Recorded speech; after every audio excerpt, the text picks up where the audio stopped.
she's just got like a million lovers and it's fucking cool. The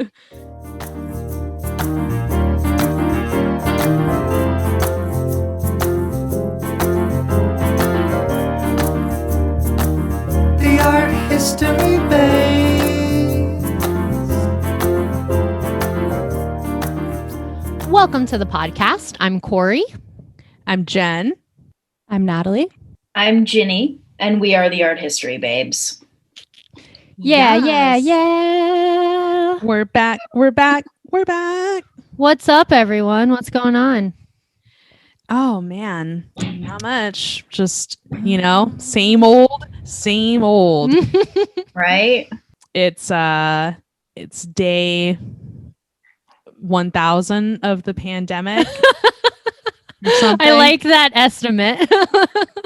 Something like that. Yeah, numbers don't matter anymore anyway. No, time is not real. And, we're here and we're doing it. Yeah, How's it's doing? Sunday in April.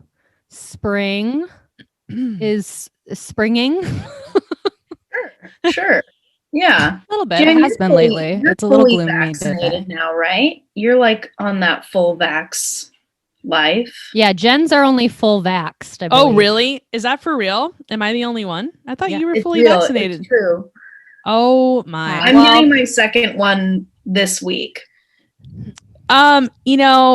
Not to dwell on COVID talk, but I've been fully vaccinated now for a little while, and I feel the same. I don't feel any amount of I don't think my life has changed, and I'm actually still pretty paranoid about going anywhere. So really not much has changed, and I don't really have any exciting plans other than hoping we all can get fully vaccinated and, actually get together and rage or just, kick it.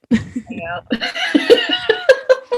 Yeah, I mean, I think, like I said, I'm not vaccinated yet, so I don't really have any input, but I don't know. A lot of people are saying it feels like, kind of turning over a new leaf, like we're kind of moving in the right direction. It's hopeful. Yeah. It's positive, I think, and like something to look forward to, People are already talking about like rage in the summer, which like, scary. But I want to manifest that. Like I want us to get to a place where we have herd immunity and we can be like doing shit again and living again, For real. Ideally. I have this dream about I want to go to Las Vegas this August. So let's put that energy out there. Vegas. Yeah, I still have never been. It's a good time. It's I want to. It is a weird, fun place for sure. I have this elusive Psycho Las Vegas festival I've been trying to go to for like the last 3 years, but something always pops up and I don't get to go.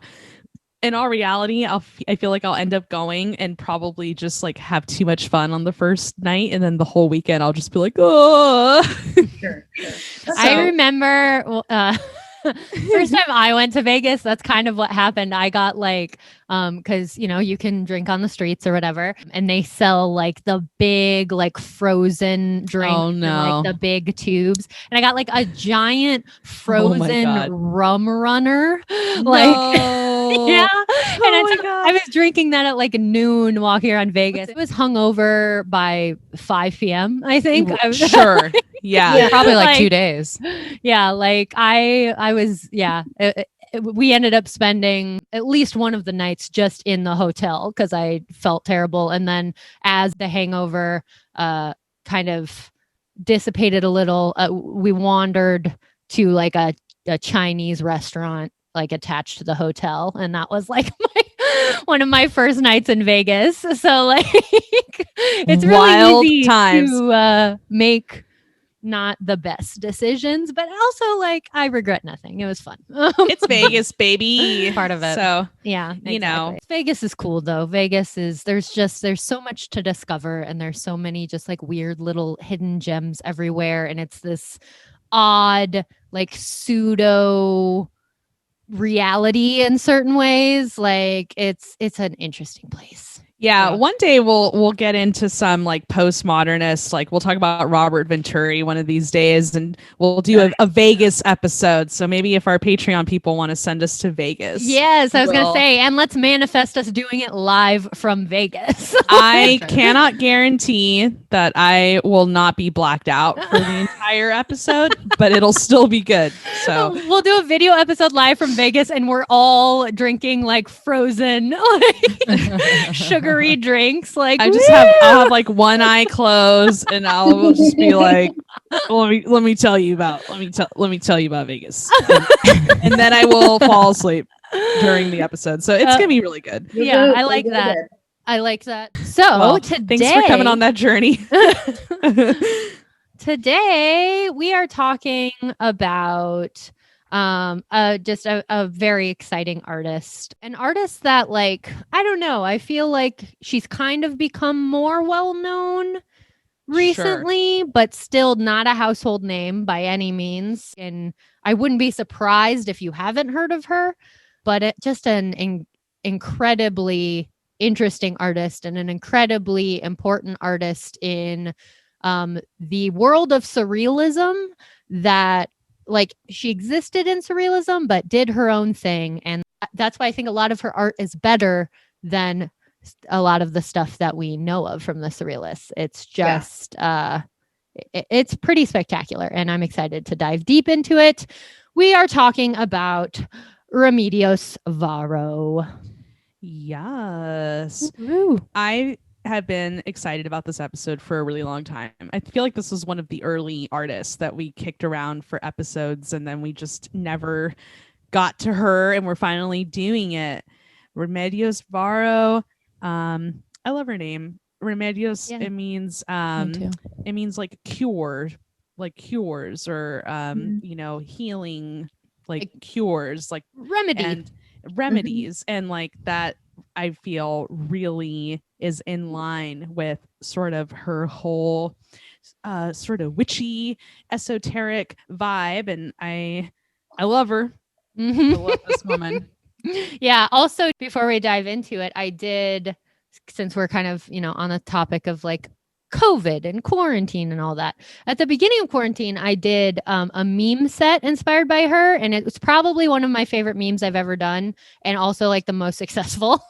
Like, people really enjoyed this one. So I've reposted it on our Instagram a few times, but I did like a self-quarantine activity guide inspired by Remedios Varo's paintings, because she has so many paintings that are fantastical and surrealist, but they do kind of center on just like one person, right? It's like one person in a crazy room, like with all sorts of interesting esoteric imagery and kind of engaging in these very like magical activities. And so for that meme set, I kind of took those and was like, these are things you can do in self-quarantine. And in a way, Remedios Varo has been an inspiration for us all in getting through quarantine. Whether you knew it or not. Yep. Yeah, I would agree. And a lot of the works that we're going to discuss today, they have a lot in common in the sense that they're often images of interiors. All right. So shall we kick off with a little early life background? Bio.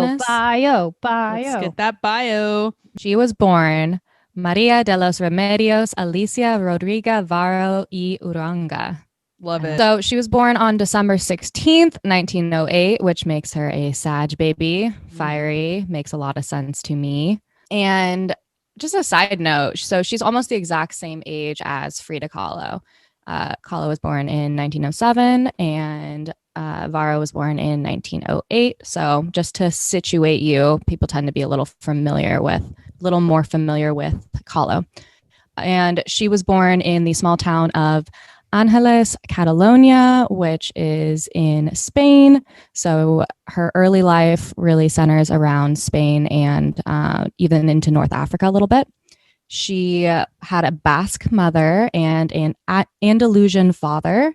I love anything that connects back to Basque, because that's where my sister's name comes from, and she has a little bit of Basque in her ancestry. So that is the region of Spain that borders with France.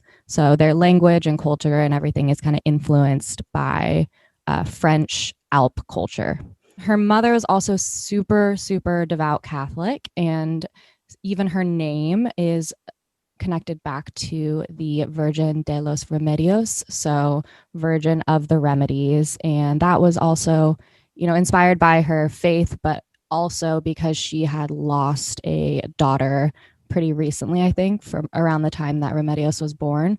So this was kind of like a little bit of a homage to her deceased daughter, and also kind of making an offering of sorts to this saint in order to help protect her new daughter. So layers there. Alternatively, her father was a hydraulic engineer who focused more on like universalism and just seemed to have a lot more of an open-minded outlook on life and spirituality. And he is also the one who's attributed to recognizing Remedios's artistic talent really early in her life. So he kind of took her under her wing and pushed her in that direction a little bit, helped support her artistic endeavors. And she started her life pretty traditionally with a Catholic education that would have been standard for young ladies of her upbringing, but she didn't like it very much. She was always pretty wary of Catholicism. And there was this little story that I liked about her really valuing her privacy, and she would leave sugar outside of her door of her room at the convent so that if someone were like creeping out, trying to like listen through the door, she could hear their footsteps, which was really smart. Wow. Yeah. So Love that. she was on it. And then in addition to this more traditional schooling, her dad also supplemented her education with books on science and fantasy adventure. So that helped to really just broaden her knowledge. And some of her favorites were Edgar Allan Poe, Jules Verne, and Alexandre Dumas. They moved a lot due to her father's job. So that's when I was saying she was, throughout Spain and into North Africa. And that also had a profound impact on her throughout her life in terms of feeling this kind of like loss of home. So she felt a disconnect from leaving Angeles at a very young age and not getting to return. And that's, we'll get into it, but later in her life, that feeling is going to be kind of amplified by other events. So because her parents were so opposite, she kind of gravitated toward her father more and just connected with him more. They spent a lot of time together, including when he would work and he would make blueprints for his job as an engineer. So she would help. I don't know that she would help him do it, but he would have her copy his drawings and his blueprints. So we obviously see a lot of that influence in her work. We'll get into it, but her line, just the precision that she has, all connects back to that. I saw in this documentary that I was watching about her that her dad, I love a daddy's girl. And, another thing that Remedios Varo has in common with Frida Kahlo, big time daddy's girls, big time.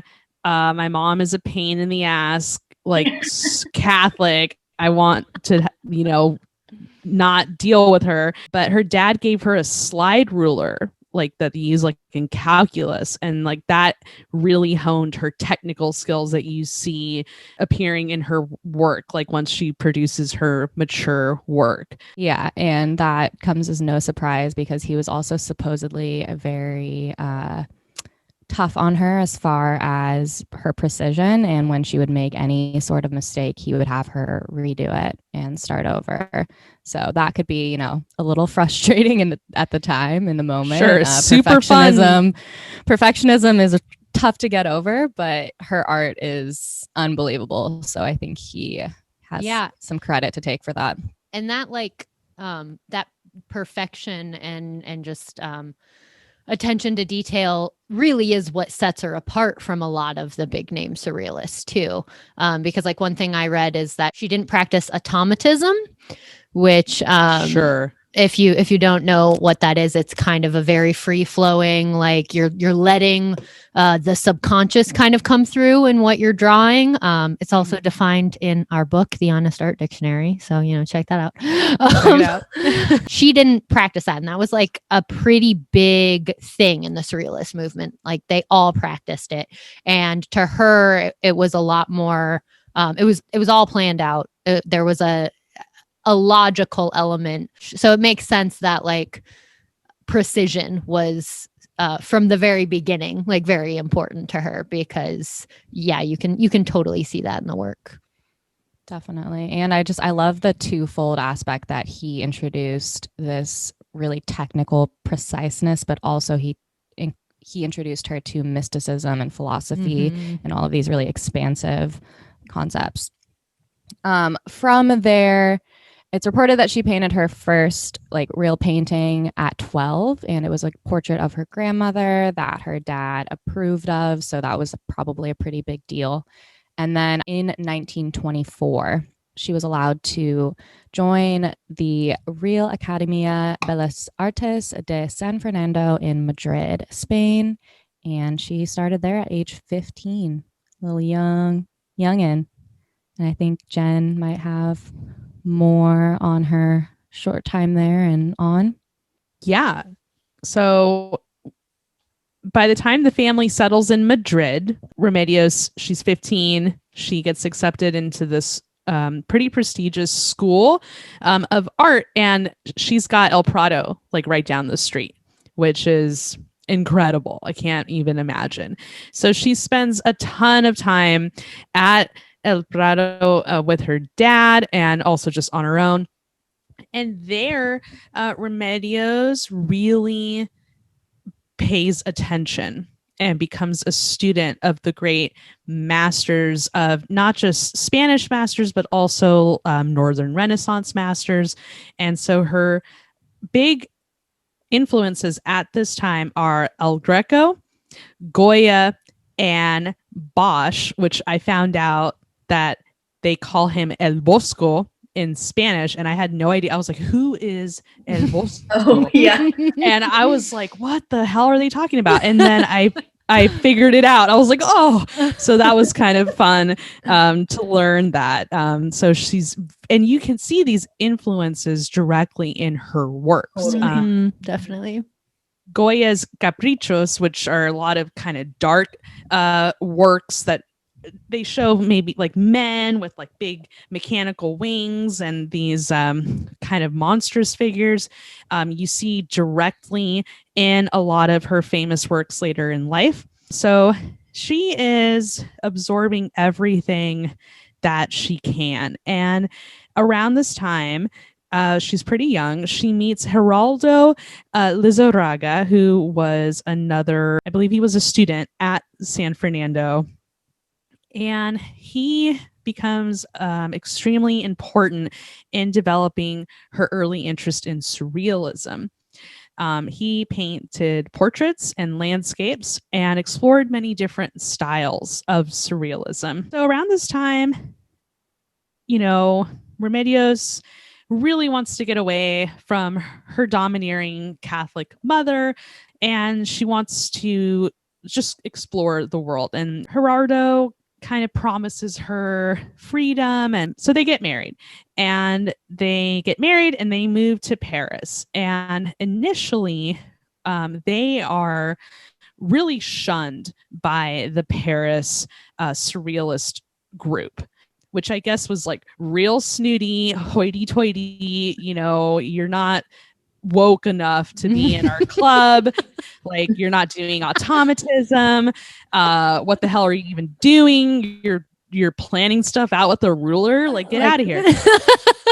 I love that. Take your ruler and get. Yeah, like, what are you talking about, ruler? Like, we're in here drawing with our eyes closed. And, Right. and so, they're not instantly accepted. And Gerardo gets a job in Barcelona, and so they moved to Barcelona. And in Barcelona is where Remedios really starts to come into her own and is just hugely influenced by not just the art scene in Barcelona, but also just the beauty of the city. And I mean, Spain is just crazy beautiful and Barcelona is gorgeous. And so this is where she starts hanging out with some other artists. And around this time, she pretty much takes on like 2 lovers like at the same time, or 3. I don't even know. Get it. There's a guy named Oscar Dominguez, who is an important surrealist in the Spanish art scene. A Frenchman named Benjamin Perret, who becomes a very important companion for her. He's a surrealist poet. And she also meets Victor Bronner, who ends up being extremely influential in her interests in magic, alchemy, and the supernatural. And it's with this artist that she starts to explore the concept of creating art that is imbued with some kind of supernatural quality. And the word that gets tossed around a lot around this time is talisman. So some kind of, like some kind of magical object that she seeks to make with her art. And also around this time, Remedios is reading the work of Ouspensky, who wrote about the 4th dimension. So everyone's into the 4th dimension. Surrealists in the 4th dimension. That was a thing. You just can't stop talking about the 4th dimension, you know. Also in our book, I think too, we get into the 4th dimension a little bit. I mean, just gonna drop our book whenever possible. I know, and just buy it. Just buy your book. Come on. What are you doing? Come on. So Ouspensky, his writings are really pushing the idea that the 4th dimension can only be achieved in painting, and that capturing the 4th dimension, this space-time whole conundrum, can only be represented visually in painting. Interesting. So cool. She loves it. And around the time that she's into all these concepts, she's coming into her own. Remedios and Perret, they go back to Paris. They're kind of trying to get back into the Surrealist group. Perret is sort of like, I'm a big guy in the Surrealist group. So they kind of get in there, and she finally becomes a part of this group, but also is on the outskirts and really doesn't participate that much, just kind of observes and keeps her distance, which isn't like the worst way to deal with these Parisian elites, you know. And so during this time, though, they're pretty broke. Perret is bad with money, and Remedios is just getting by. So interestingly, they both get really into forgeries, which Remedios confesses to later on in life, and her big specialty was forging the works of De Chirico, who was an Italian artist and who made surrealist works, which is kind of ballsy to be forging the works of someone who maybe she knows. And yeah, I mean, that's really like close quarters. Right. So I mean, a girl's got to do, I suppose. Truly. So things are rough. World War II breaks out, and it is not a good time for the intellectuals in France, or pretty much anywhere, or anyone anywhere. Yeah. Period. So the couple and many other artists, they flee the Nazis. They end up in Casablanca, and in Casablanca, where they meet up with many of their contemporaries in the surrealist scene, these people all are granted asylum from Mexico. And so that is how many of these artists from all throughout Europe end up in Mexico during the Second World War. And I think we should take a break. I was And- just gonna say the same thing. We're on the same wavelength. We'll get into it. Thank break, goodness. break.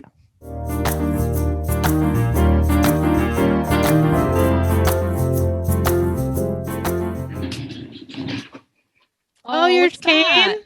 New merch. Cute. Oh, Cute. shit. Yep. Oh, I gotta have that. Wow. I gotta have it. I'm excited about that one. I think that's going to be a big seller. Definitely putting an Me order too. in for that one. We've returned. Hope you enjoyed that message from our sponsors. Mm-hmm. Probably BetterHelp. It's probably therapy. There's a good chance. Yeah. Therapy. You'll get a discount for your first month with code Art History Babes. Do it. It's good for you.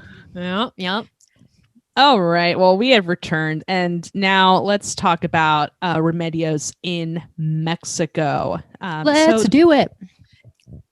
Often, Remedios Varo is described as a Mexican artist, and some people are surprised when they find out that she's not Mexican. She's from Spain, and a lot of this is because in Mexico is where she becomes a mature artist, and people love her, but not right away. So she arrives in Mexico at the end of 1941 after fleeing the Nazis, and she's accepted by the Mexican government.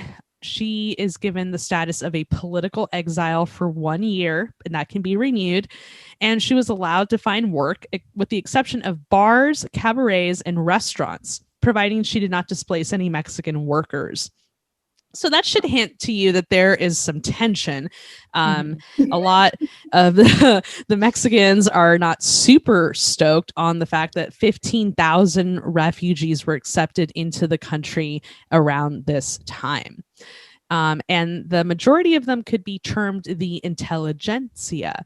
And they brought with them really like a stimulus to the economic and cultural development of the country. And many of them, though, did hope to return to Spain or France around this time, rather than trying to really assimilate with Mexicans and their culture.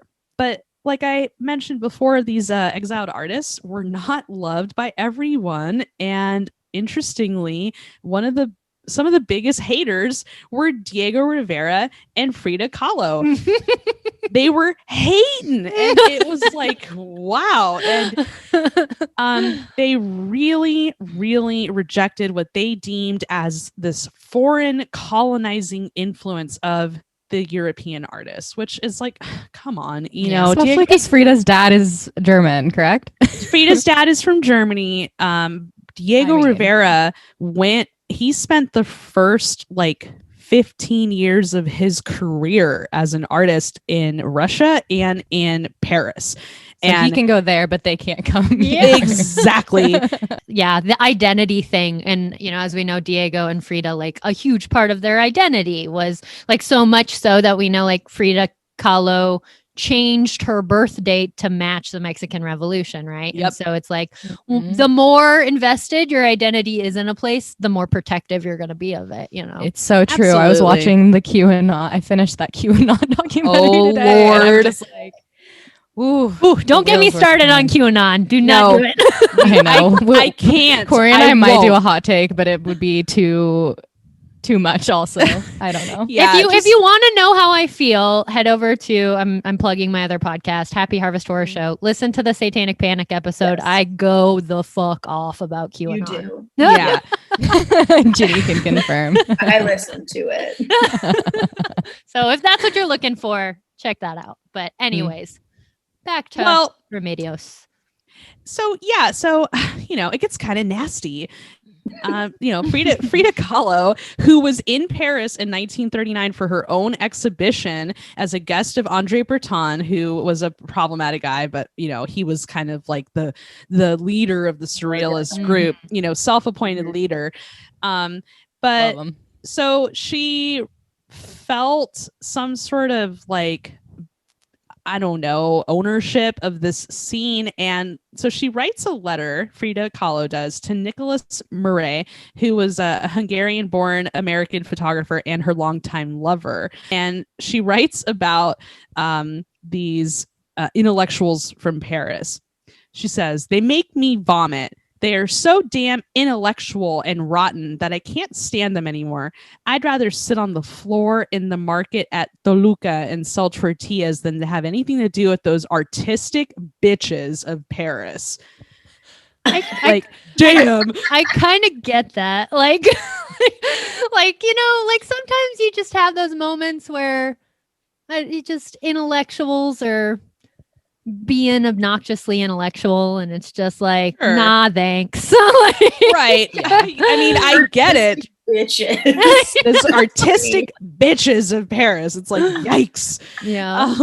So, which is, it's kind of disappointing, but, Frida Kahlo never really claimed, we kind of lump her into this group of like being a feminist today, but Frida Kahlo was just a really complicated figure, and our modern day expectations of what she means for us as a feminist figure really have nothing to do with who she was in her life. Truly. Right. Yeah. Definitely. So, I think it would actually be cool to do, because it's been several years now since we did our Frida episode. I think it'd be fun to do like a follow-up Frida episode where we maybe dive a little bit deeper than we did in that one. And that's a great episode, don't get me wrong, but there's just so much more that we could kind of uncover involving Frida. And she's such a figure now that, I think that would be a really interesting thing to kind of unravel a little bit.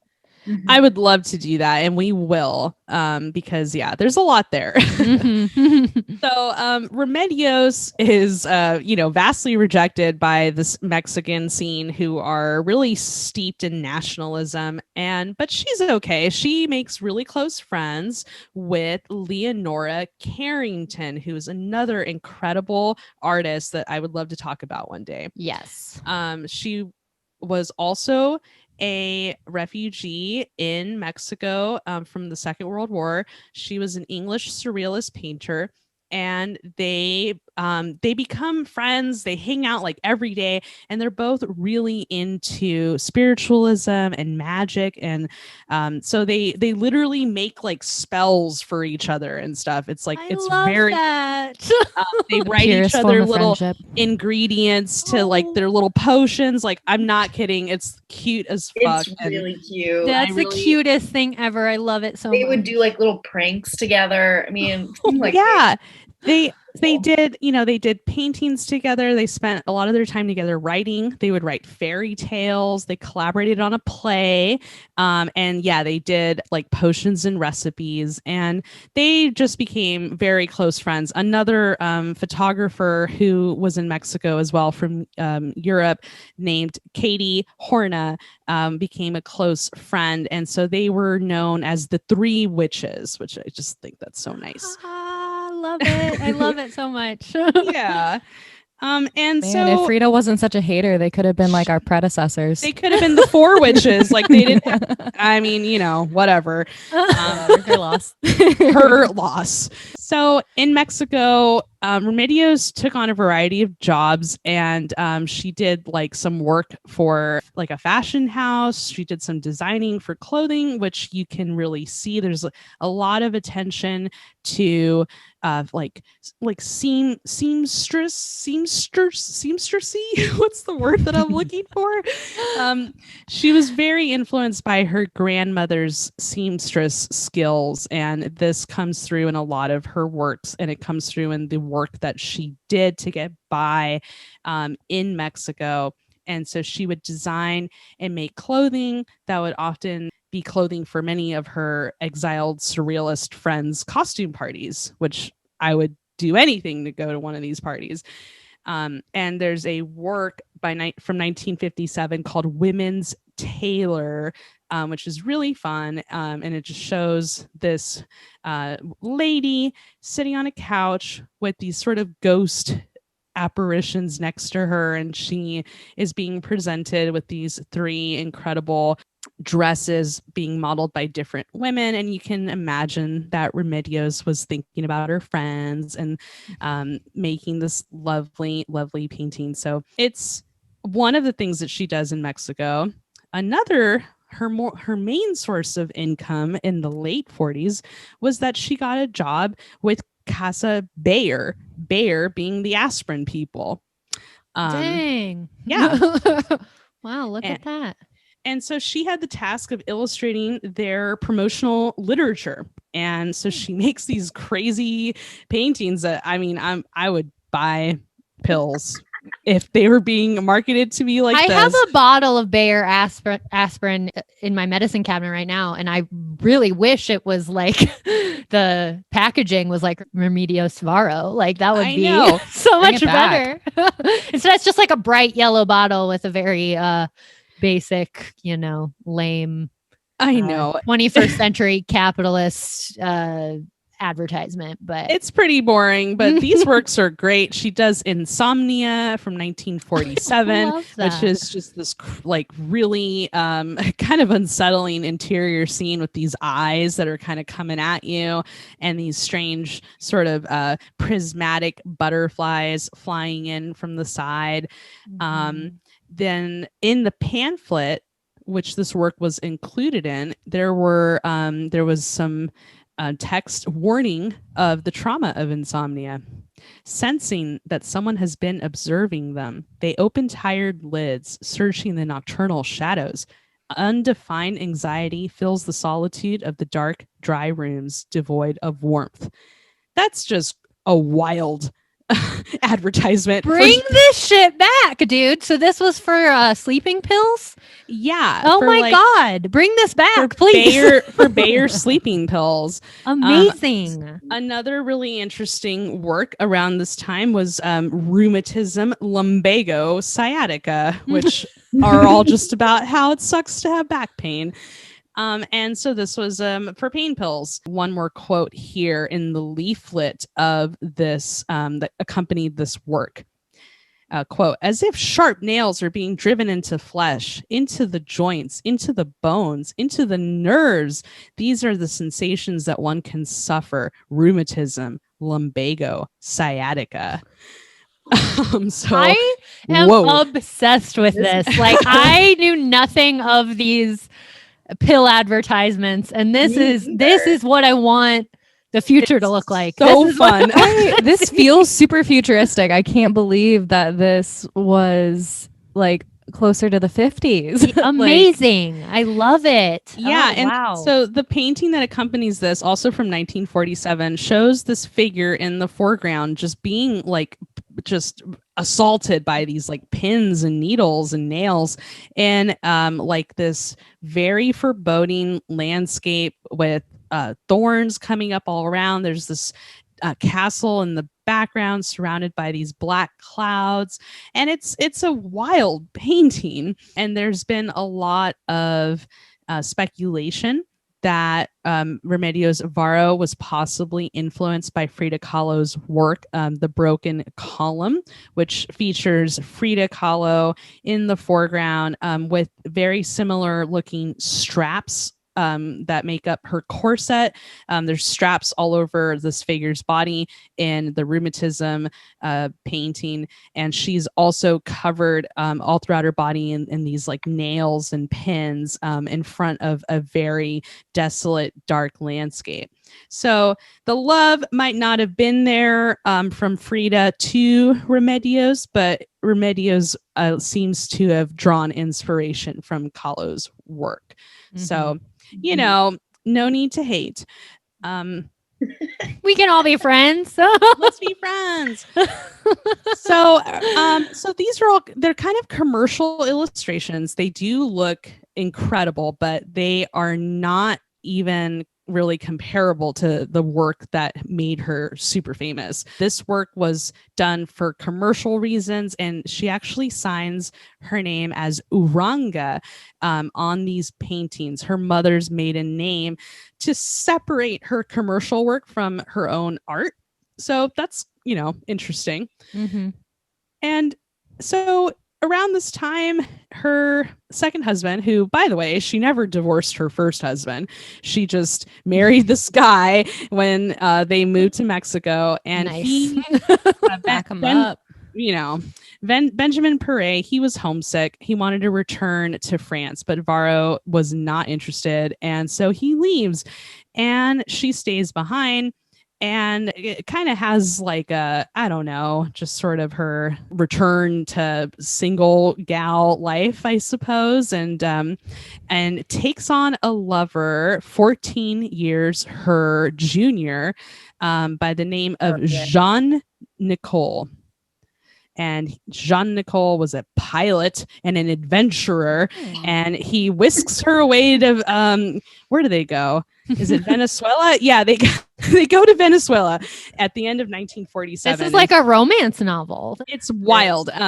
They go, she's in the jungle and she starts working like as an epidemiologist, or she starts not epidemiologist. She starts doing scientific drawings of insects that she finds in the jungle of Venezuela. So Nice. she's having a rad time. It's wild. I mean, yeah, that sounds like fodder for my vision board. Like that Right. is- Yeah, and so she's having this wild time with this young guy, and he's all sexy and he flies planes, and you could just imagine them swinging from vines in Venezuela.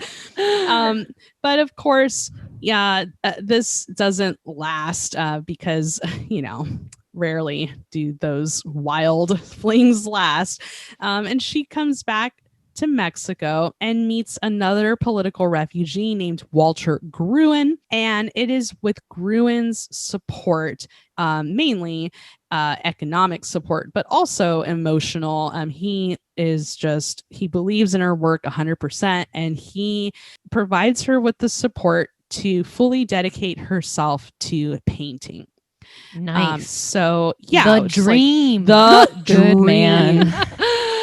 Right. And so by this time we're getting into the 1950s, and Remedios Varo begins to really hone her craft and come into her own with a mature style. She begins to actually really study the Renaissance masters. She brings in the technique of sfumato, popularized by the works of Da Vinci and other Renaissance painters. And she begins to meticulously prepare her paintings, which do take her a long time. Some reports say that she took up to 3 months to complete one work, which I still think is fast. But Yeah. And she has her first major exhibition in Mexico in 1955 at Galeria Diana. And these are 12 works that she showcases.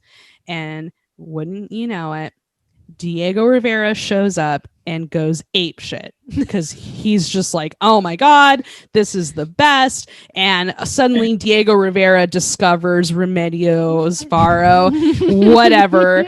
But she becomes a celebrity like overnight. And all of her works in this gallery sold within 3 days. And from there on, she just becomes huge. So that's 1955. And in the years that follow, she would have a series of exhibitions in Mexico that were critically acclaimed. And very quickly, she becomes extremely popular.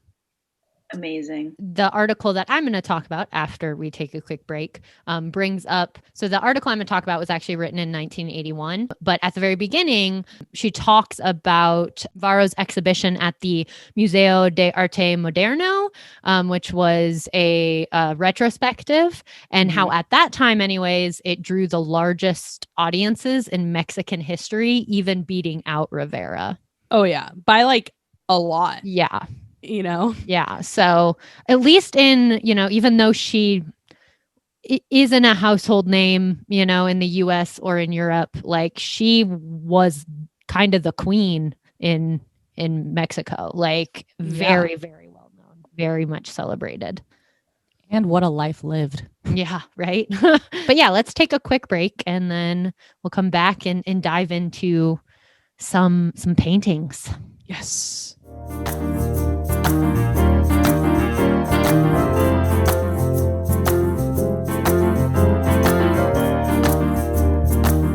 The art history base. We have returned.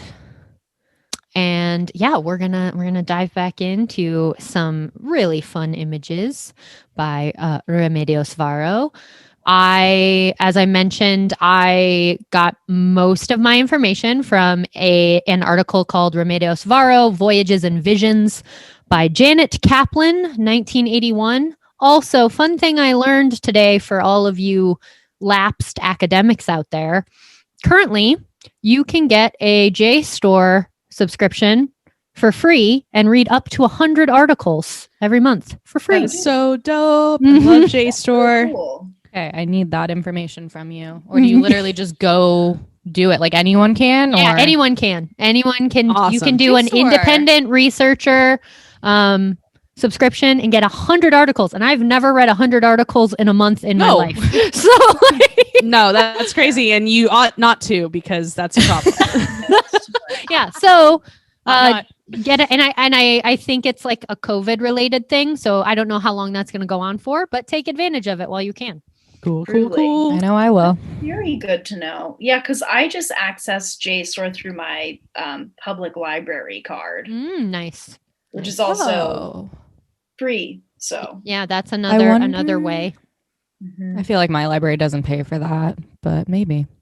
Look into it. Libraries often I do. will. As we kind of talked about, Remedios Varo is a form of a surrealist, but she didn't really fit in with the surrealists in a lot of ways. And her work was just very intentional, like creating very intentional, almost dreamscape-esque type situations, but it was really more, I guess it was more of like a journey. Like a lot of her stuff is about journeying, like hero's journey type vibes. And like the energy I get from Remedios Varo's work is like a mature Fantasia type vibe. Like if it wasn't Mickey Mouse and it was an adult woman Yeah. instead. For sure. And I've also heard Tim Burton linked back to her as like him I could drawing see that. influence. So I could definitely there's see some stuff that. there too. Yeah.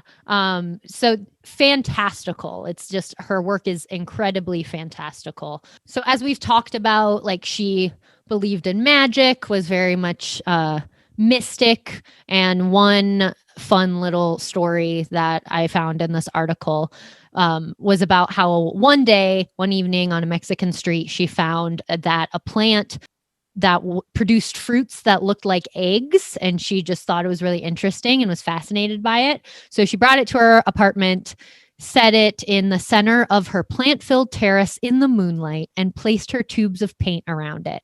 She felt Oh that my this God. special plant, her paints, and the moon were harmonious together, and that their conjunction would prove auspicious for the next day of painting. I mean, yeah. Perfect. I love that. I love so it too. much. What more is there to say? I know. Like I do shit like that all the time. I just put random shit like in the moonlight and like it's like, yeah. By the way, tomorrow night's a full Yeah. moon. So Oh, yeah. everyone, Tomorrow ready your night's- items. Tomorrow night's full moon in Scorpio. So if Oh, you're feeling God. some type of way, That's why I've been moon. That's where my crying. moon is. Like I've cried 100 times this weekend. yep. So did I. I I- cried like all day yesterday, like all day long. Me too, Corey. All day. I was listening to Elton John in the backyard. It was just like sad. It's an I don't know. emotional one. It's an Yeah. emotional one for all of us, for sure. Yikes. Welcome to my Okay. base level. So you know, kind of like what we were talking about before with Remedios Varo and like just her cute spells and magical things she'd do with her friends. Like this feels very relatable. Like it feels like just a very cute little magical thing you can do to, you know, inspire yourself, inspire your work, and take advantage of the beautiful energy of the moon. And I love it. Lots of mysticism, lots of occult stuff. But yeah, the voyage and like journey was a huge thing as well, in terms of the themes of her artwork. And it was very much like a spiritual journey is kind of at the heart of a lot of the things that she was creating. There's this is an exact quote from that paper. The journey for Varo had a profound significance, spiritually as well as psychologically.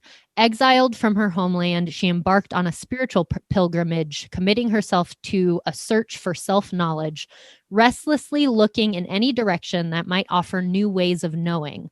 Encouraged by her experience among the Surrealists, she looked to dreams, alchemy, astrology, mysticism, magic, the occult, and science, opening herself to any avenue by which she might explore the unknown in herself and in the universe.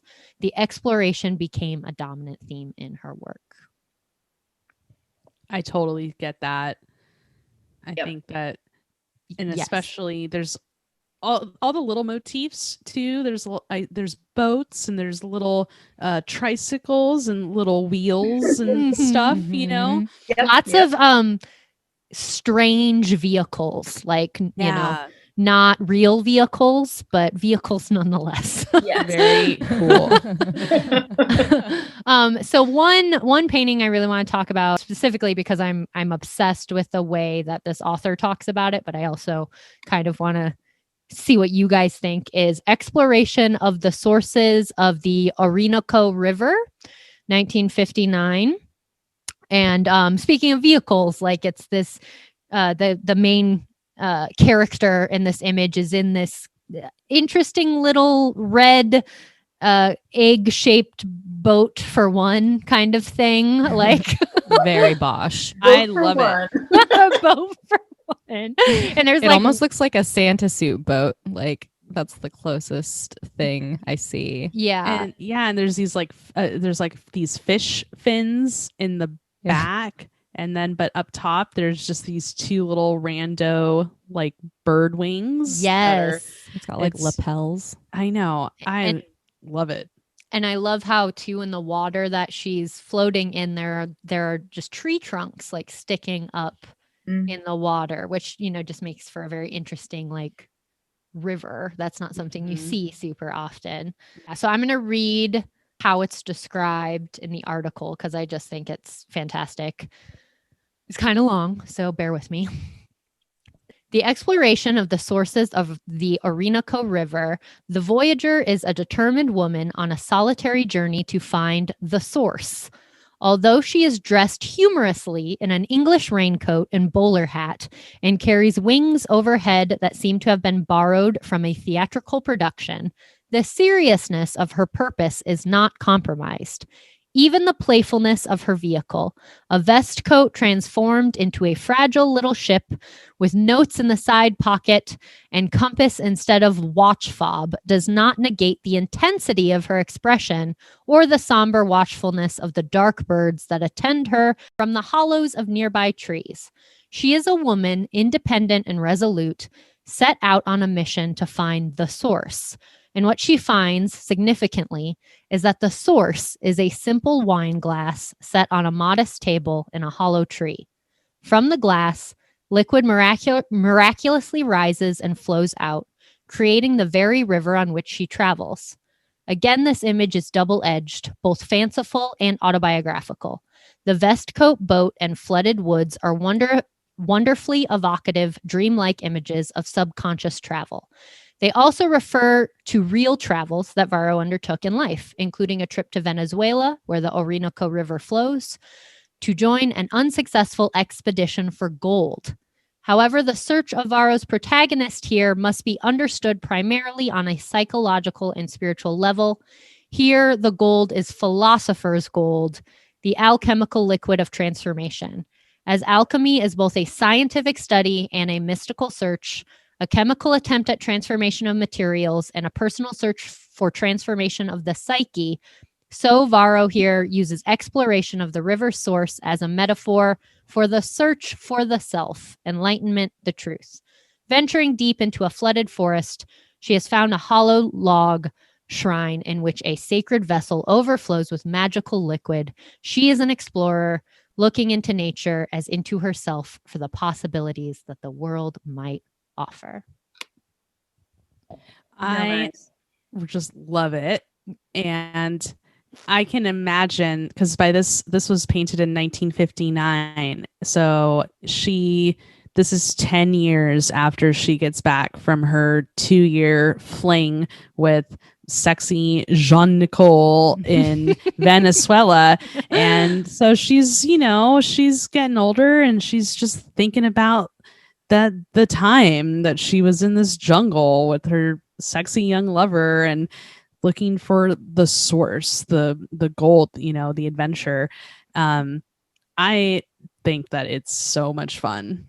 Yeah, and just that concept, just metaphorically speaking, symbolically speaking, like searching for the source, right? It's like that grand search for like the source of it all, the source of everything. And like and then I also just adore the fact that it is at both times kind of serious and resolute, but also very playful and very absurdist.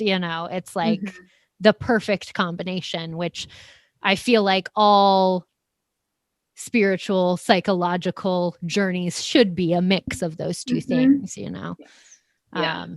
It's a great image, and just beautifully written about here by Janet. Thanks, Janet. Thanks, Janet. Janet. And then I have another one I wanted to talk about quick. Mimesis from 1960.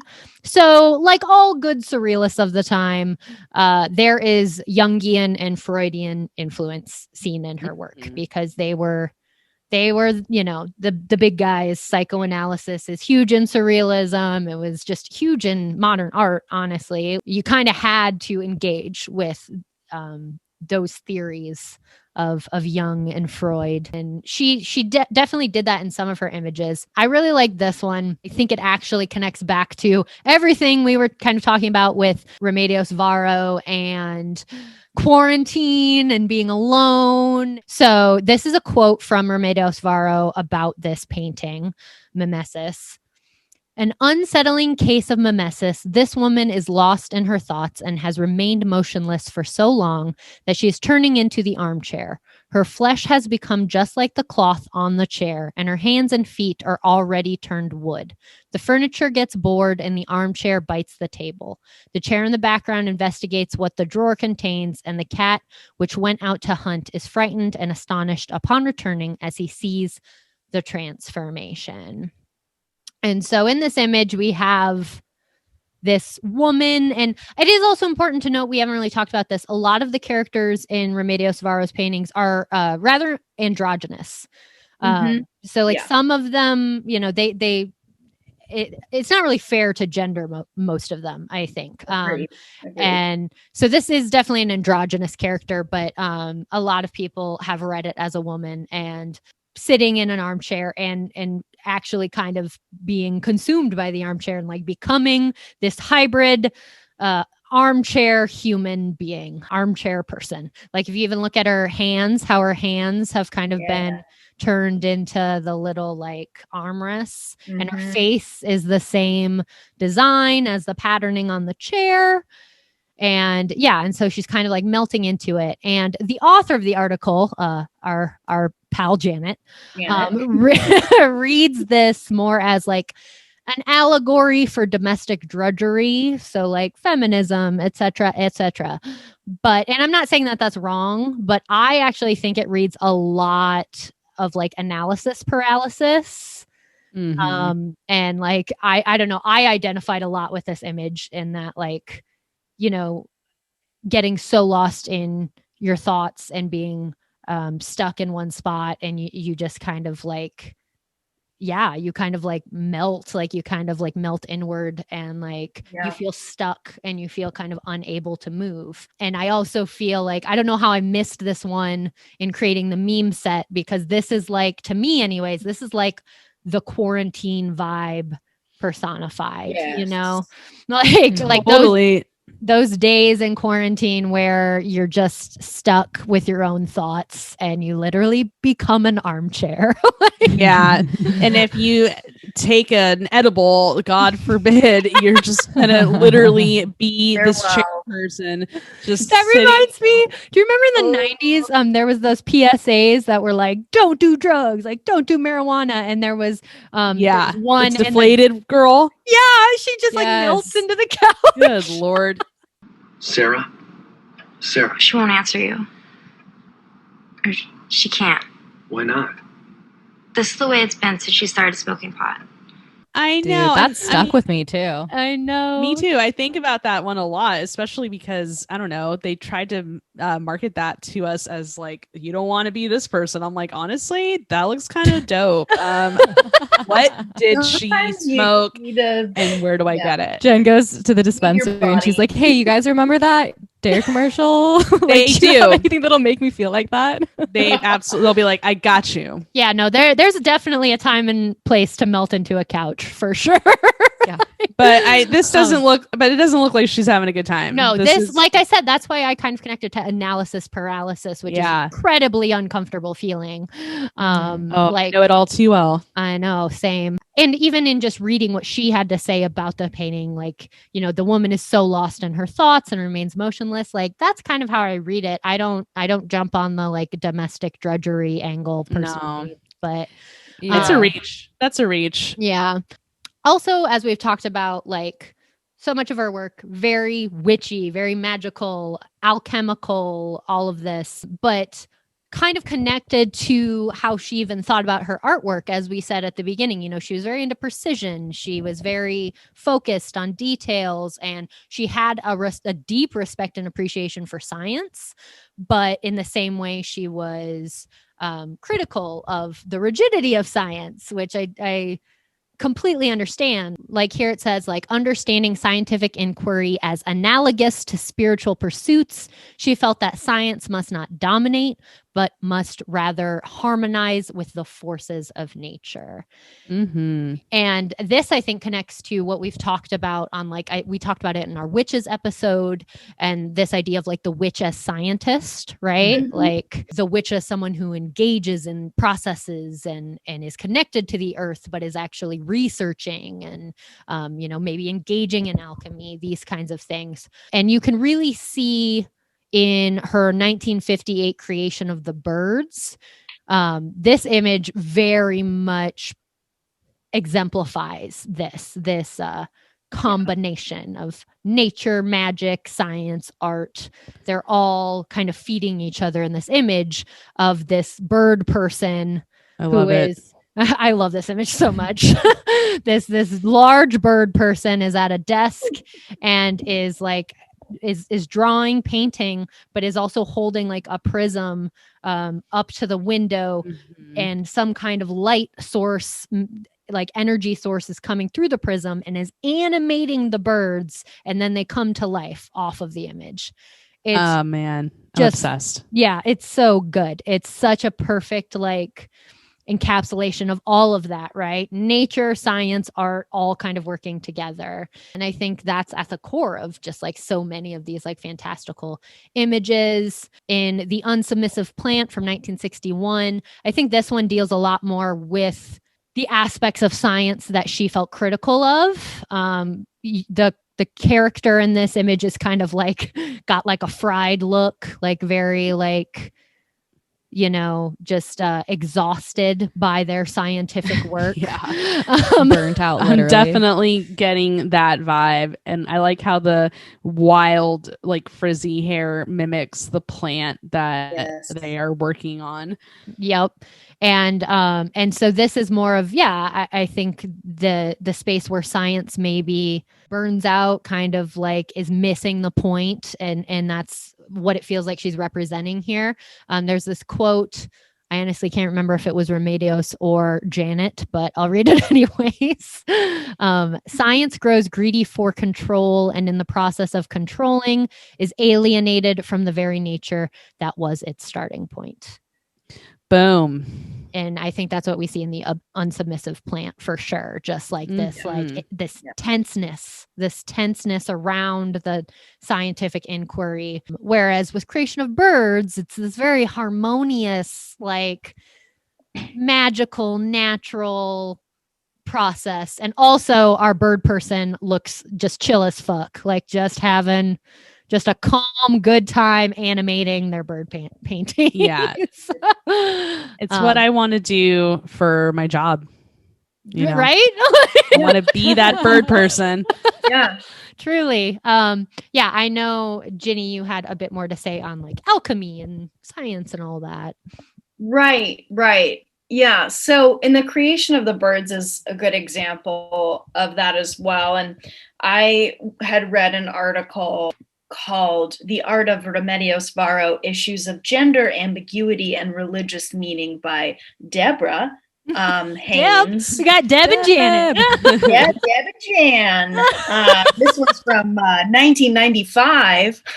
Nice. So a little more current than mine. Slightly more contemporary, just a smidge. But in this article, like the author talks a lot about these different elements of kind of esotericism that Remedios was really interested in and pursuing, and talking about like it sounds like she had the coolest library, unsurprisingly, of anyone, where she had books on Russian mysticism. She had books by Madame Blavatsky, who was like a famous theosophist. That word theosophy is such a good word. It is. It's hard to say, but it's good. Naturally, full collections of Freud and Jung, Hindu, Buddhist, Christian, mysticism texts, alchemy, Greek philosophy. And, you know, it's clear that she had like a very curious and kind of intellectually leaning brain. And, you know, I think when we talk about like esotericism, esoterica, it's kind of a vague and somewhat elusive, large topic. And a lot of that is intentional. Like a lot of esotericism are looking at traditions and beliefs and practices that are intentionally somewhat secretive to a certain degree. So by no means am I going to like unpack all of that, more just talk about a couple elements of that and how it manifests in her work. So alchemy is a big one. And alchemy, did we do an episode on alchemy? Sure did. With faith. I thought so. Long time ago, but yes, we did. Yeah, it's like that was, I think, when we were still in school. Another life. But just real simple, alchemy is viewed as a way of transmuting materials. So it's like taking things that are already in one material and trying to transform it into something better. So like the real driving goal in alchemy was turning material into gold. Yes. Also, just to connect for all of our witchy listeners out there, or if you're into astrology, Scorpio full moon. Scorpio is considered the alchemist of the zodiac. So if you're into doing moon rituals, alchemy is a good theme to kind of be working with this full moon. Yes. Yeah. Good tip. Alchemy is very interesting, and it's really grounded in, you know, it has like the elements. So you have like fire, earth, and all that. And it's very interesting. Highly recommend looking into it and getting very confused, but also very intrigued by it. Yeah. So there's a painting by Varo called Alchemy, or the Useless Science, of 1958, that represents, as with a lot of Varo's paintings, like a lone solitary figure. And I think that in and of itself relates to a lot of alchemy and kind of the tradition of like being like a hermit, like being this like lone figure who's like searching for something, whether it's like a physical journey or like a experimental journey where you're like trying to like find some kind of source, whether that's internal, external, both. So it's this lone figure who's like turning a little crank on this like, apparatus on the ground. Love that. I do too. And they're in this like checkerboard or like chessboard patterned cloak that blends into the ground. So it's the same pattern of their cloak and the ground, where it looks like the two are actually one. So it's either like the cloak bled into the floor and became the floor, or the floor became the cloak and the figure. Who's to say? A big reoccurring visual motif in a lot of her work. Where it's like, so what informs what? Where's the beginning? Where's the end? The pattern on those like materials, she is flexing hard. Like I cannot stop staring at just like how she did that. Yeah, no, that looks like my nightmare, honestly. Like, like, this is the type of art that I would rather do anything else, but like I love looking at it. I know. And in the distance, there are these vessels that are dripping some kind of green liquid into little containers. And this is also a theme of alchemy, but also something that you see multiple motifs of this kind of vessel imagery in Varo's work. Which is very informed by alchemy and the idea of like things are interconnected. So even just talking about, okay, is the floor what started, or is it her cloak? And it's just this all like interconnectedness of things, so that, you are creating something. Well, it's not even like you're creating something, it's changing things that were already so it's like this, God, describing this is really alchemy. No, you're doing great. Okay. I mean, it's transformation. It's just like complete transformation.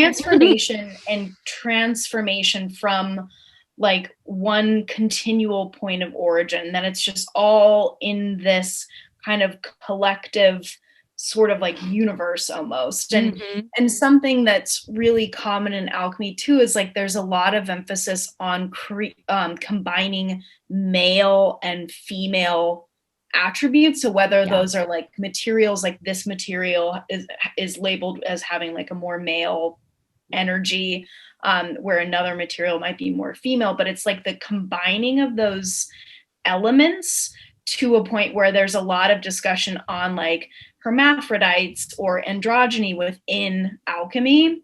And I think that definitely shows in a lot of Varo's paintings, where you have these figures that are intentionally androgynous, where, they're some kind of combination of male and female energy. Yeah, it's the masculine meets the feminine, which is like a big conversation in like new age spirituality. Like it's a big element of all of that for sure. Right. And then another thing that I thought was quite interesting as far as, sources that she was interested in and reading about is discussion about Pythagorean science. So we like know by the Pythagorean theorem and, triangles, right? Triangles. But it's a little deeper in terms of like talking about sacred geometry and like numerology. Yes. Yeah. It's so oh man. It's so cool. So one of the major like Pythagorean theories is that really the number that best sums up kind of a visualization of the cosmos and how the cosmos is all interconnected is the number 3. And Pythagoras visualized this in like strings that connected heaven, earth, and matter. So boom, boom, boom, triangle. And they didn't teach me this in math class, man. I feel I know. robbed. I wish they would have. I would have liked it more. Yeah, Same. sacred geometry is the fringes, the outsider approach to math for sure. Yes. That Well, doesn't they kept Pythagorean's theorem. They just didn't talk about his other ideas. Exactly. Selective. Truly. And so Pythagoras called this the monochord, which kind of talks about, elements of heaven, earth, and matter all being in harmony with one another, and how like that harmony is really visualized in a way that's akin to music, where like if you are thinking about, this universal kind of collective experience that you can hear sounds from, different planes, if that makes sense. Like it's all this kind of collective shared frequency that everything is on. And I think oftentimes, and a lot of other ancient Greek philosophers, like apparently Aristotle thought this was fucking dumb. I think he's fucking dumb. Me too. Get him. Take Coming that, for you, Aristotle. But for that, like when I'm talking about like that kind of like triangle where it's heaven, earth, and matter, I think a lot of times matter is taken out of that, and it's more just like our direct correlation, like earth and heaven, and that's it. Whereas matter is like a whole nother thing where it's like, and especially again connecting with alchemy, where it's working with earth elements, matter, in a way that's a lot more kind of like an exchange. Like it's part of our universe. It's all connected. It's all like sort of circled in together. And so this like triangle, this prism imagery is in a lot of Varo's work, like in the creation of the birds, that little prism that figure is holding. And there are other paintings of hers. There's one called Solar that has a lot of that prism imagery. Harmony is another one. And this other painting, it's called The Flutist. And it's a figure that's playing music, and in the act of playing music is actually like pulling rocks and structuring like a tower. So I love that. That's like, it's air bending. Yeah. That. Like the more I get into this, like I think I get it, and I'm like, yeah, like the number 3, monochord, matter, and then like I lose it, but like it's still so interesting, and I just feel that that's a lot of what she was working through in her work, and it's like, I think because of the secrecy of like alchemy that has more questions to me in a lot of ways than answers, I think she has the sort of same approach in her work, where like she's putting vessels and tubes and prisms, but she's not trying to like give necessarily like, oh, this is exactly what this is representing, but more focusing on that concept of like pursuit of almost immaterial things or intangible things, but like the journey itself, that journey is in and of itself dope. Yes, it's about the journey, not the destination. We've been saying. Yeah, totally. Oh God, we could go so deep into just like that, into just what you just said. Like there's just, but and that's very much what she's doing with her work, which is one of the many reasons why it's so worth taking time with and like just spend time with these images, because they're so fascinating. Yeah. I think you're completely right. I don't think at anywhere in her like esoteric pursuits was she trying, because like this also aligns with her criticism of like scientific process. I don't think anywhere was she trying to give definite answers, right? Like she's just exploring and then creating worlds that represent that exploration, which like that's, I mean, that just like fills me with excitement and like makes me feel magical, like just that concept, Agreed. Let's take one more quick break, and then we'll come back and we'll wrap everything up. Wrap it up. Right. Wrap it up. Wrap it up.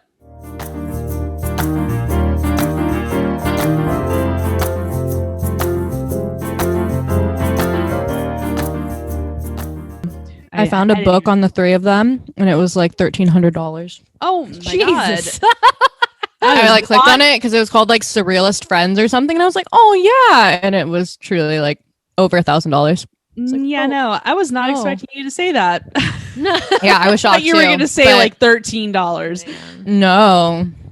Damn. All right. Well, That's like what happened when we were researching death portraiture, and I found that really interesting book about like death portraiture in America, and it was like hundreds of dollars, and I was like, there's no reason. there's Like, yeah. it never has to be that expensive. We're back for the last little chunk of our lovely episode on Remedios Varo. This has been fun. This has been a great deep dive, and I think we're all having a really nice time. I'm having a really nice time. I loved learning about this woman's life. I loved learning about her just various lovers and all of her marriages and never getting divorced, but just keeping on marrying guys and Collectibles. and just keep marrying guys and make artwork about the nature of the universe. Like that. I mean, well, and it's so funny because I don't know if this is like a hot take, but I mean, she's in typical, at least from my observation, typical Sagittarius style. She stays friends with all of her exes like forever. Like she like keeps them around, like they that must be a Sagittarius woman thing.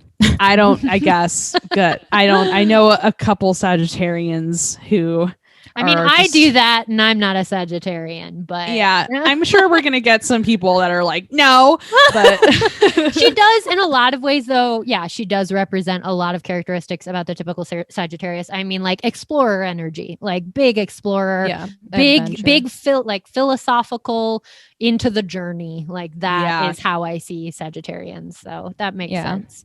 And the concept of a lot of lovers instead of like one soulmate. Sure. Yeah. That's part of the journey. That's part of the exploration. Right. All right. So to kind of wrap up this discussion, let's talk a little bit about her unfortunate, untimely death. She did die rather young, but also this is something I feel like we kind of see in art history a little bit. Like it's something that is often done with Van Gogh, but I've seen it done with other artists too, where their final work becomes a representation of their foreboding of their death. Yeah. Ooh. Spooky. and that's what we have here. So her final work, which is so good, like it's beautiful and like it's simpler than a lot of her work, but like still fantastical, at the same time. And it's Still Life Being Resuscitated from 1963. And this image is of a table with, you have a tablecloth like over it that's kind of like whooshing, like it's being spun around by some kind of force above it. There's a candle, there's plates, there's apples, and they're all kind of whooshing around in a circular motion, as though some kind of entity or energy is, creating like a tornado type situation here. And this was her last work. And one thing that's interesting about this one is almost all of her known works have a figure, have a person in them, have some kind of human-esque, figure, like, like an owl person or whatever. And this one does not. This one is I don't know, in a way it's like it's like the opposite of a still life, because like it's focused on motion, Right. But like the subject matter is what you would see in a still life, but it's about motion.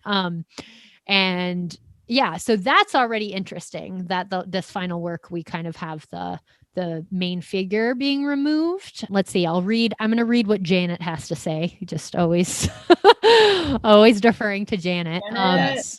Still Life Being Resuscitated is the last work Varo completed before her sudden death at the age of 50 on October 8th, 1963. She died unexpectedly of a heart attack. It is also her only known painting that included no human figure. Perhaps prophetically, Varo expressed the ultimate union in the cyclical rebirth of nature. Here, a table covered with a cloth, 8 plates, fruits, and a candlestick has entered into movement, stimulated by an invisible energy. As this tableau comes to life, its contents are swept into a whirlwind so that the fruits become planets orbiting around a sun represented symbolically by the candle flame. In the course of orbiting, some fruits collide, explode, and send their seeds back to Earth. This is perhaps the Big Bang that science hypothesizes was the generator of life. As the seeds reach the floor, they magically germinate, sprout roots, and bear small plants.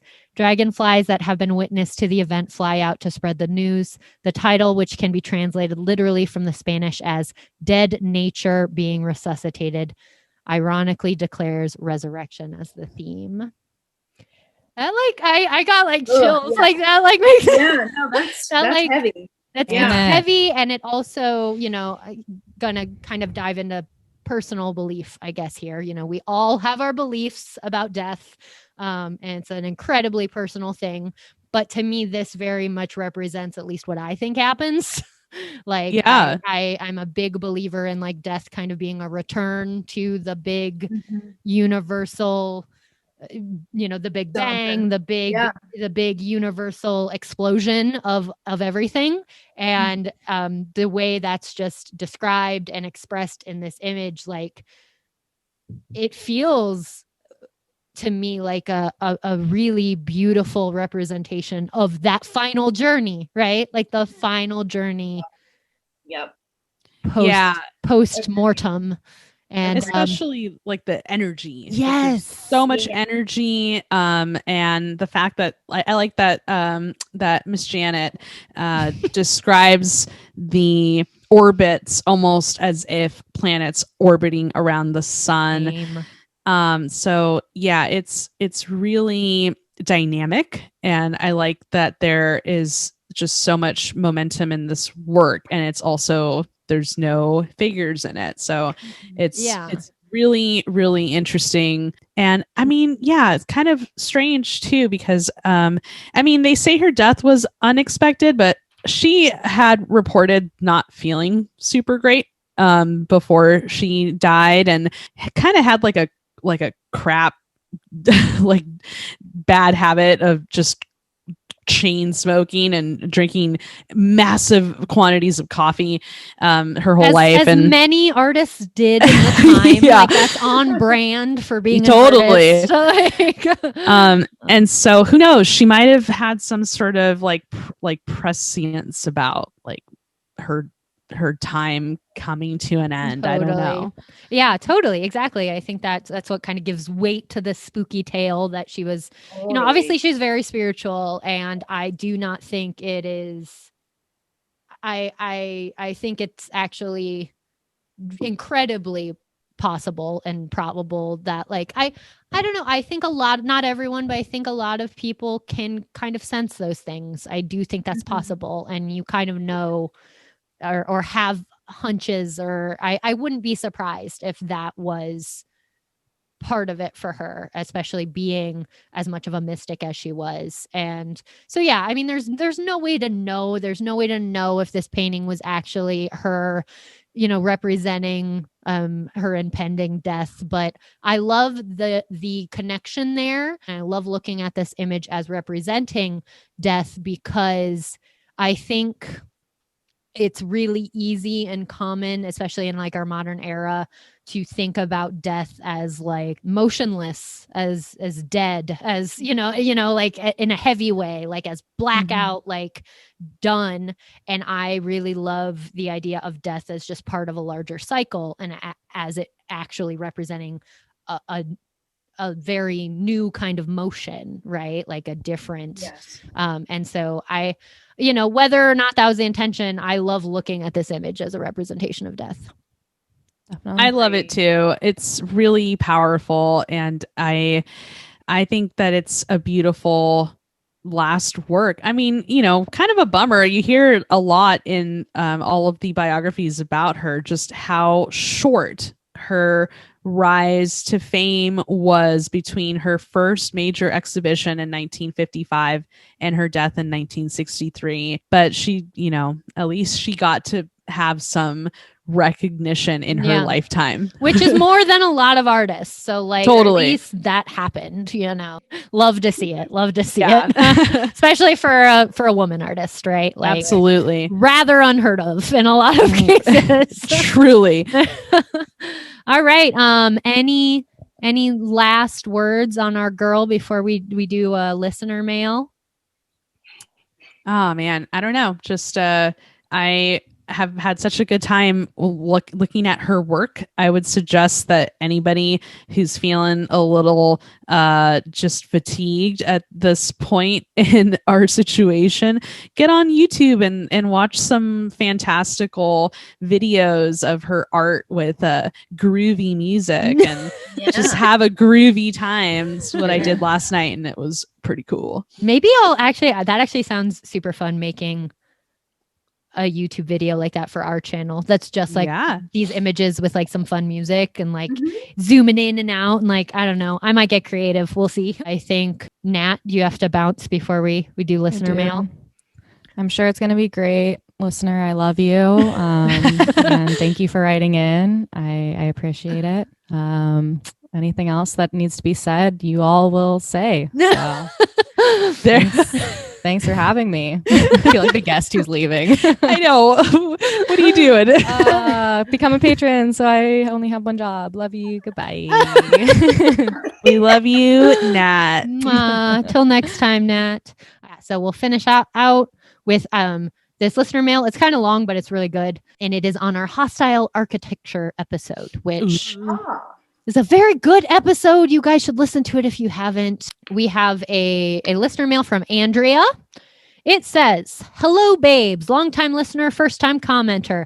I stumbled across your podcast while you were all little baby podcasters, and I just love to hear how you've all grown." Oh, thank you. We She have thinks that I grew. We have grown and changed. No, I'm kidding. We're grown. We are much different people than we were when we began this, for sure. Okay, I just listened to your hostile architecture episode. I'm a landscape architect by trade, but I also received a minor in art history during college. I was very excited to have two of my interests cross over like this. I had some comments from the design side of this topic that might interest you ladies. Number one, the leaning bars you discussed are complete bullshit. And then she like links a product, and this product in particular has a matching seat rail, but the idea of having something in the landscape for people to just lean on is absurd. I've never specified them for any of my designs because they are so impractical. This leads to my second point. I was hoping the discussion on arm bars, seat separators would also include a mention of accessibility. The ADA standards of accessible design requires a certain number of seats in a public space to be accessible. This means there needs to be arm bars, seat separators for some seats for those individuals who have mobility issues or difficulty getting into or up from a seat. Obviously, this doesn't excuse the use of arm bar seat separators on all seats, but it is a consideration that many clients who are also public entities will mention to the designers they hire. Sometimes permitting agencies will require a certain number of seats to have them in order to obtain a permit during the design phase of the project.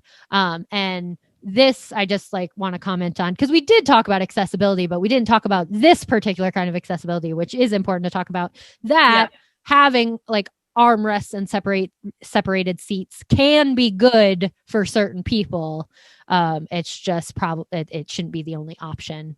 Yes, it's one of those examples where it provides accessibility, and I think we were talking about it from the standpoint of how it doesn't provide accessibility. So thank you for kind of clarifying that, Andrea, because it wasn't something we really thought about as in that being necessary for some people. Mm-hmm. As a landscape architect who has been doing this for almost 10 years, I've seen a shift from wholly preventing skateboarders from using public spaces through the use of anti-skateboarding devices to kind of embracing them. One of the big projects I worked on at my firm on the East Coast wanted to implement notches in the cast-in-place concrete benches to prevent skateboarders from grinding on the edges. Since then, I've worked on a couple skate parks and even another design that the client, a public parks entity, said they didn't care if skateboarders use the concrete benches to do tricks. I think the mindset against skateboarders is starting to come around. So that's positive. Yeah. Love I hope to see so. it. Love to see it. We recently worked on a CPTED project that aims to add lighting to a trail system in the area. This project in particularly came about because of some violent assaults that occurred on this trail system. Since trails are usually isolated, not all CPTED principles can be easily applied. Over-policing is obviously an issue in the public sphere, but a space like a trail is difficult to patrol and there aren't always a lot of eyes on it from other users. Just wanted to include that bit of information as well. All of your points were very on trend with how many younger designers, and she specifies younger than 40-ish years old or so, feel about designing for public spaces. Most times, from my experience, the clients are the ones who are asking for the items of hostile architecture, and those requests are actually coming from the communities in which the public space is located. Society's mindset is slowly changing, but a lot of people don't want to see these changes come to fruition. Anyway, I loved hearing the discussion from outside the landscape architecture field, and it gave me a lot of things to think about when one of our clients asks for some hostile architecture. It will definitely help spur some discussion to see if we can come to a different resolution in the design. As always, keep up the good work and fuck Gauguin. Yeah. Yeah. I really enjoyed that message. Yeah, it makes me excited that this is a discussion, and I am hoping that in our lifetimes we will see a radical shift from, I don't know, policing homelessness and what people who want to skateboard. I mean, what I don't know. I wasn't on that episode, but I would have had some words. Yeah. So, And we all did Yeah. for sure. Yeah, there's a lot to unpack from it, but it's great hearing it from someone in the architecture realm.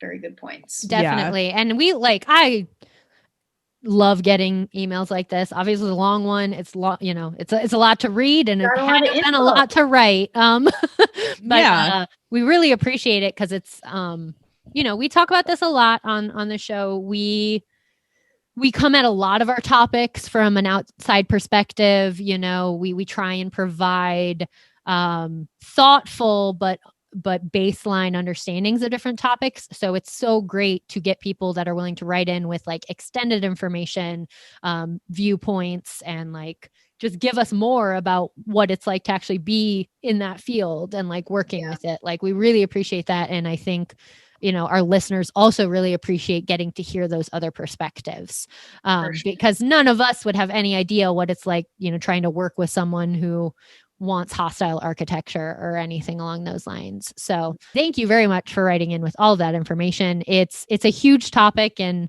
a conversation I think we should all keep having, because it seems to be something that has just very much kind of been brushed aside. We definitely got a lot of responses to this episode, to the hostile architecture episode, from people that were like, I had no idea. I've never even heard of such a thing. Right. and I don't blame them. If you're not, if you're not looking for it, if you're not particularly involved in any type of ecosystem that talks about it, why would you notice, So this being something that affects our communities as a whole, let's keep talking about it. It's important for sure. Keep the conversation going, y'all. Keep it rolling. Keep it rolling. If you have additional thoughts, write them in. And where to contact us. Contact us at arthistorybabes@gmail.com. Some other things to plug. We plugged the book plenty of times. Buy our book. Buy the book. Honest Art Dictionary by the Art History Babes. It's pretty cool. Buy it. Other things, if you enjoy our content and you want to help support us, we would really appreciate that. As Nat said, she had a pop off because she's got to go work one of her other jobs, and it'd be cool if we could get to a point where this could be our primary situation, and ever so slightly we're getting there.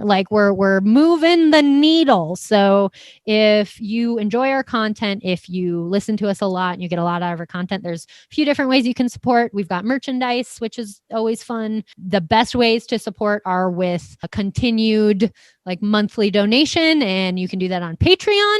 Our Patreon's pretty poppin'. We have tons of bonus episodes over there. We've got videos. We've got the book club. And that's another thing. I get a lot of people like on Instagram and stuff being like, Art History Babe should do a book club. We have one. We do it. Got a book club. Go got a book club. on the Patreon. Go to And the Patreon, you will have a book club. patreon.com/arthistorybabes. Be part of our book club. For every book we read, we do like a Zoom at the end and we can talk about it. It's fun. You can ask us questions about anything. Like, so that's a fun way to engage with us and also help support us. Patreon's just full of goodies. Head over there if you want to support.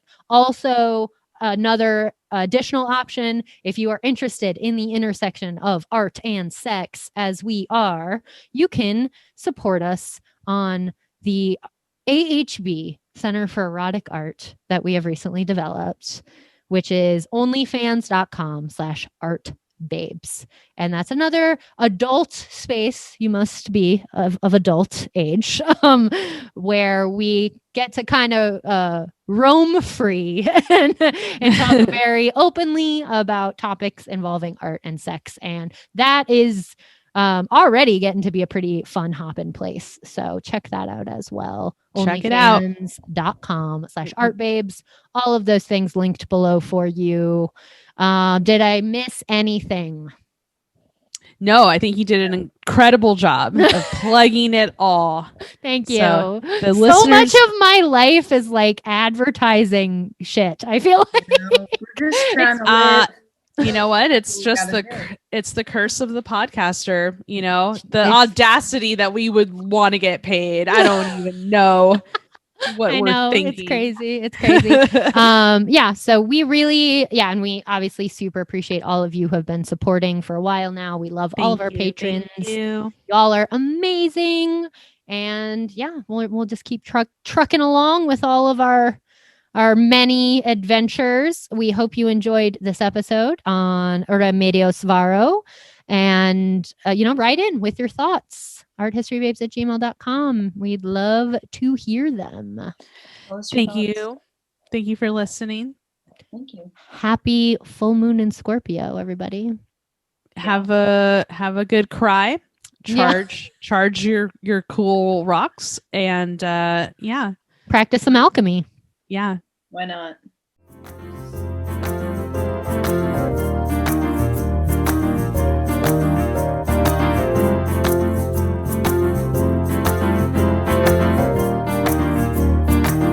The art history bay.